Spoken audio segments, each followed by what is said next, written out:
Hello there, this is Dr. Mintz. This is a patient who presented with seizures, and I'm showing you the finding right off the bat.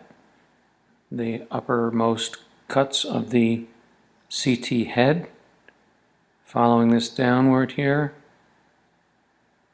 don't see much at all.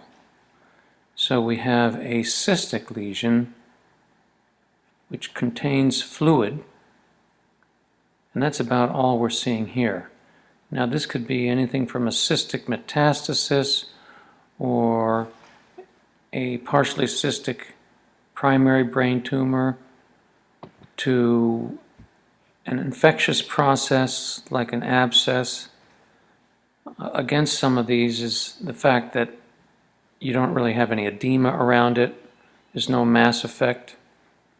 So it's kind of a benign appearing thing right here.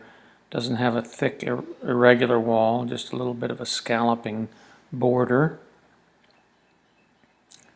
Now here we have something that may be a septation in the cyst, but this is a patient who comes from a small town in Mexico, and she has new onset of seizures and some headache and nausea.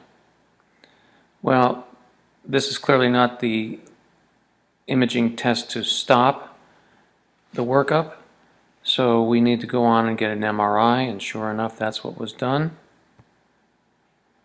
Okay.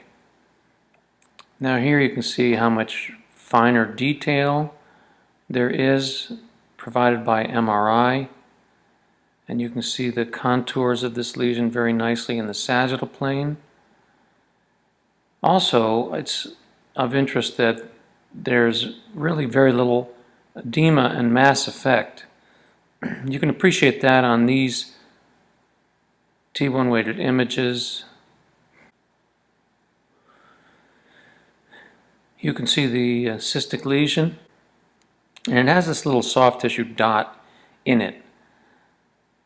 And this appearance of a cyst with a little somewhat linear focal area of soft tissue is typical of a neurocysticercosis lesion. So this is a case of neurocysticercosis, and this little elongate structure in it of soft tissue signal is a scolex. That's the little bugger that's actually living there, and there is some edema, so the scolex is the developing embryo of this worm. Otherwise, the brain appears clear of any lesions. So there's a solitary cystic lesion with a small soft tissue structure within it, typical of neurocysticercosis. Some beautiful anatomy here, of course. Here is the 8th nerve, vestibulo-auditory nerve, going into the auditory canal.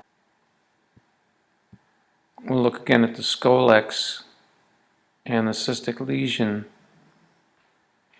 here on these T2 weighted images. And we don't really see the scolex well, but we can see the characteristics of the cyst, and you see that there is some edema around it, but very little, and very little mass effect also. So this is a diffusion weighted sequence, which we usually use to better demonstrate characteristics of infarct, but it has some other applications as well, but it's not really contributing to our understanding of this lesion in this particular case. This is the ADC image, which will show restricted diffusion, low signal in the case of an infarct. Here, though, we are demonstrating the scolex, the little critter inside the cyst, more clearly than on the other pulse sequences. Let's look at a T1 or T2 coronal. Here you can see the complexity of the architecture a little bit more than we appreciated, and it actually seems to extend through the cortex to the overlying meningeal layers. Seems to be a defect in the cortical ribbon right here. That's quite unusual in my experience, but I have seen very few of these lesions because they are very uncommon. Here's a flare coronal. That's T2-ish with suppression of a water signal. So here you can see the edema around the lesion, the scolex, and the cystic lesion right here.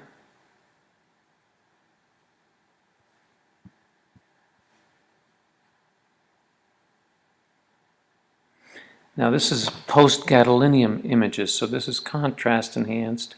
You can see there's a thin rim of enhancement in this cystic lesion, but no enhancement of the scolex itself, which is what you'd expect. The enhancement probably reflects inflammation, which is the body's reaction to foreign substance,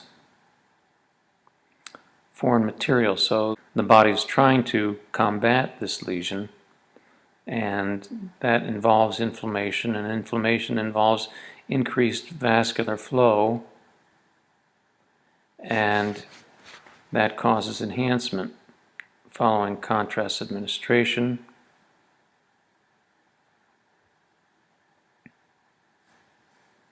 A couple more series here.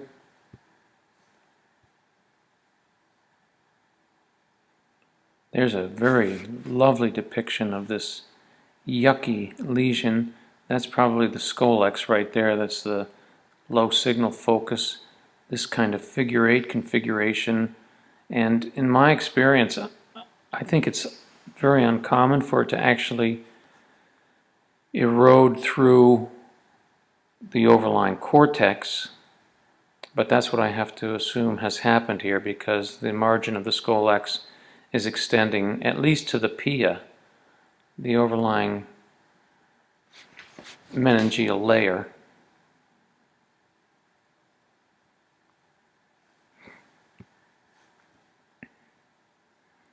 Now, sagittal post-gadolinium, very nice depiction of the perimeter enhancement, but very thin perimeter enhancement and very little edema and reaction of the brain from this growing worm.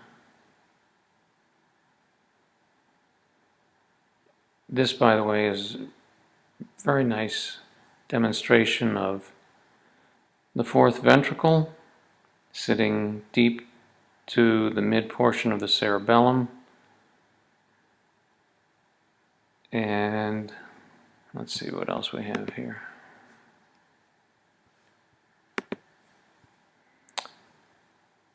That's about it. So, a very uncommon lesion, neurocysticercosis, in an immigrant from Mexico, with a solitary lesion showing thin perimeter enhancement, relatively mild surrounding edema, and a little somewhat linear soft tissue structure within it representing the scolex.